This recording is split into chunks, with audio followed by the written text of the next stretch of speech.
This is plumbing or ceiling hemp. It comes in long thick strands and about 3 of them. Since hemp is an organic material, it can be colored with many different paints. I use Tamiya acrylic paints because they are quite opaque. The hemp's natural color is that of brown grass. I wanted to use one of the strands as hay for my cheese dye. For that purpose I had to change the color into a light yellowish brown. The final color would be lighter than the hemp's original color. I had no idea if that would work, but there was hope. I mixed flat yellow, flat earth and flat white. The result after diluting it was 60% pure alcohol and 40% water.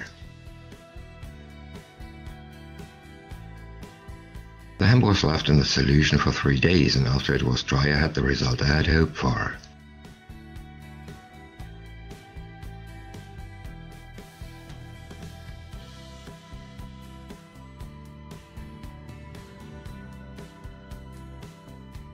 For my bottle of cursed dye I needed long grass.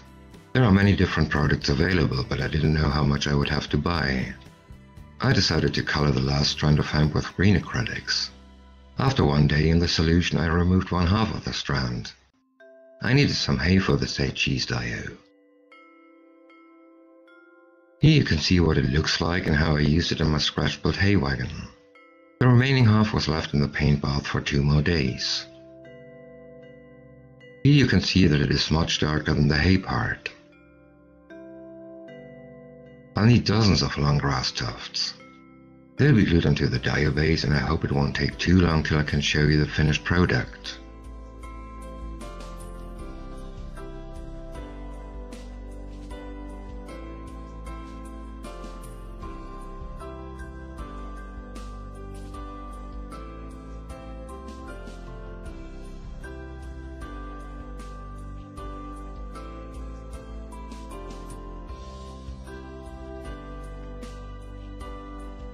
I bought 7 different kinds of tea. They'll be used as foliage and vegetation. This time I didn't want to color them, but to experiment with discoloration by brewing the teas. While the tea had various colors before brewing, there was a more homogeneous appearance after brewing and drying it. Chamomile tea didn't work the way I expected, but that doesn't matter. It looks nice enough the way it comes.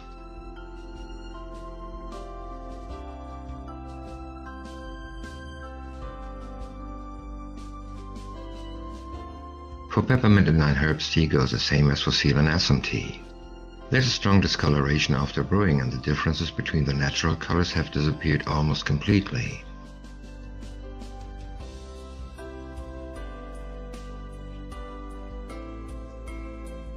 Apple tea has many different ingredients in various colors.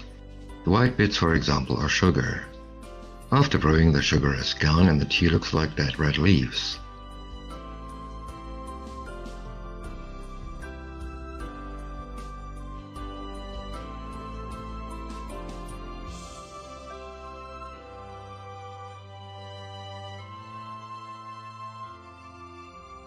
In my opinion, this is the most beautiful tea I worked with, but the bits of rosehip dry too slowly.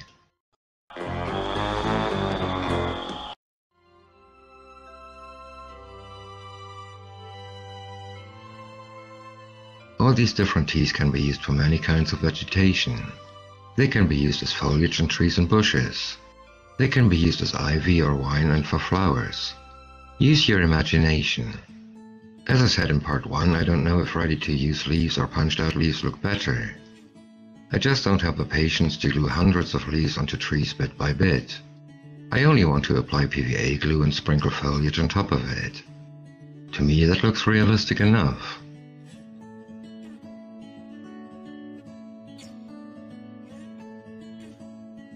Two sanders with walnut sanding paper. What should I do?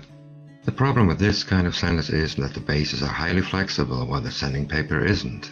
Each time the sanders are used, they are more or less bent around the edge of the material you're sanding. The better you are at sanding, the less bending will happen. Nonetheless, they are bent.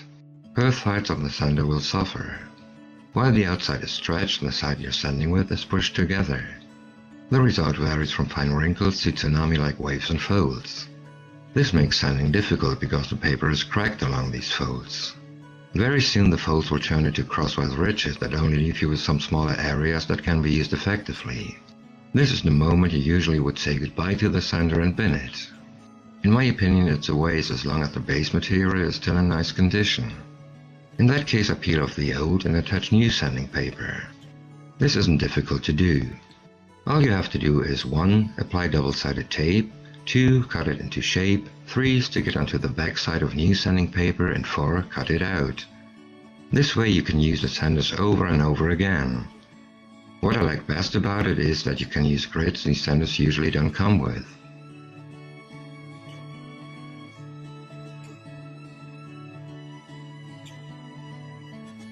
A cheap tool that got damaged while moving places. A case for the bin? No, not at all. In case you're sub to Hamilcar barkers, you'll know what to do. I remembered that, and so I cut the folding rule into pieces. And again the sanding paper was attached with double-sided tape.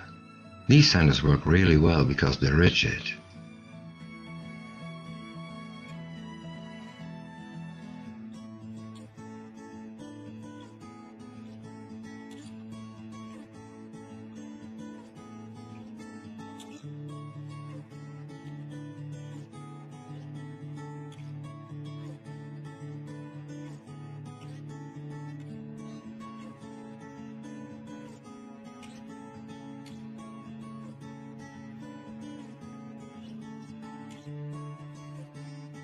They're almost like files, and so I made some narrow sanders too.